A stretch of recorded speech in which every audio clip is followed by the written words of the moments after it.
I am in London with Sulene Fleming for Empire Radio Magazine. How are you feeling? I'm feeling great, how are you? I'm really good. We're kind of nice and intimate, nice and cozy today. Very cozy. So tell me more about you. You are a singer and songwriter. Has singing and songwriting always been your dream since you were a child? Yes, it's always been my dream. I was thinking about this today, and I remember when me and my brother, we were sat in the living room, and the charts would come on top of the pops, and I'd run into like the kitchen and grab the broom, and I'd literally stand on the broom and then just be singing away like most children do. I'll grab the hairbrush and, you know, pretend I was... Was your brother listening? Yeah, listening and causing problems, as brothers do. You mentioned when you were growing up, who was your music idol? There's lots actually, there's quite a few, because my mother, she played lots of different music, from ska, like reggae, country and western, soul music, funk music. It's kind of endless, but one that actually sticks in my mind is George Benson. Oh. Yeah, and I remember it was on like this cassette tape, and it was blue with my mum's handwriting, and I just loved it. Constantly stealing her tapes. One particular song? 2020 Vision. You know what, I knew that, I knew that. And the greatest love of all, It was beautiful. You want to sing a little bit? Oof, you put me on the spot. Okay, later. Thanks. Okay. Talking about your music and your sound, as you mentioned, you were listening a lot when you were growing up, so your music actually reflects this, because it's rooted, we said, into funk, into jazz, into soul. How did you develop your identity as an artist, musically? That's an easy question, but a difficult question, because, as I say, I've had so many influences, and it's just something that's organically grown. Yeah, it's kind of been a natural kind of progression, with the kind of lowness that I've got, and then the high tones as well. But yeah, just listening to lots of different music, and liking a lot of different music, and sort of not having a stigma, and sort of putting them together. Yeah. Do you know, I'm really intrigued by your story, because you have been featured on a lot of albums with different artists. So it's not just you. You've been doing so much for other people, and amazing collaboration. So tell me more about these opportunities that your life has presented you. To do with the songwriting for other people. Yeah, basically people ask me, I get put forward to write songs. I mean, sometimes they hit and sometimes they don't, but the whole process of songwriting, I love it. I love it. I can sit there all day. I do sit there all day, and not every day. I do other things. Yeah, and I just love to songwrite, no matter who it's for. If it gets placed, if it doesn't get placed, it'll get used for something else. But yeah, it's a really cool experience, and working with other people, co-writing, collaborating, because something that you feel would work, somebody else will say, oh, actually let's try it this way, and you're like, oh yeah, actually it really works, that really works, yeah. What do you, actually, on a practical level, I'm not a songwriter, you sit down and then? Drink tea, if that's your drink of choice, which is mine. Can I have some now? Really thirsty. Can we do that again? What was the question? On a practical level, you sit down, you're in your mood, and then you start. Yeah, and sometimes you have to be in the mood, I think, because there's times when you might feel that you don't really want to write today, but you have to. There's something that you have to do, that you've said that you're going to do, or there's like a deadline for something, so that can be a little bit difficult writing to spec, but then it comes off eventually. And you've been doing it for a while. Yeah. So it makes a difference when you're a little bit more jolly. I'm going to have my list in front of me, because you have released with some amazing names in the music industry. I'm just going to mention them. Ministry of Sound. Yeah, that was Freestyle Records, Lounge, Dio Funk, just to name a few. So first of all, congratulations. Thank you. How did you manage? Because I know you've done everything on your own. Yeah, I think it's just word of mouth and getting to meet new people, and then your name kind of gets circulated, and the opportunities, they arise to do some really cool stuff, and hopefully a lot more. Obviously. Yeah. That's what we're here for. Yeah. And also, there's something that not a lot of people might know, but your name is associated with some incredible TV projects.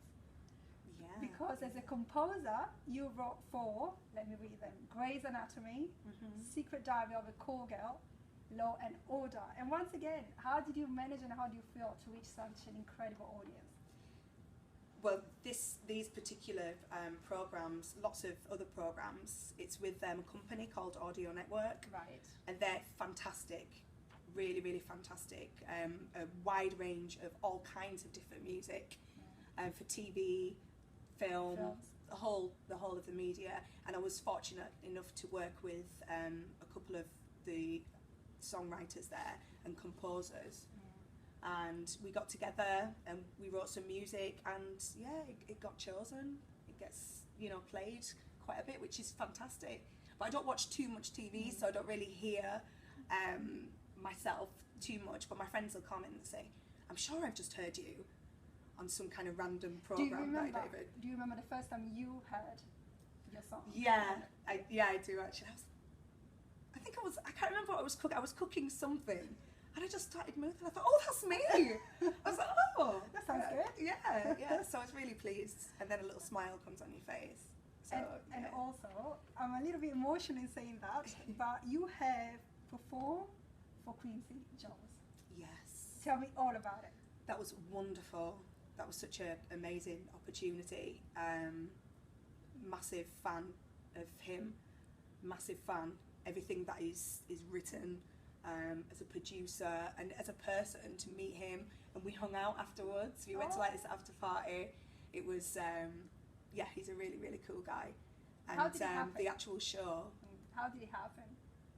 Well, I got asked through I got asked to do it, which was fantastic because it was a great lineup. There was Beverly Knight, Misha Paris, really, really good lineup. So to be a part of that was quite special, and the event itself was fantastic.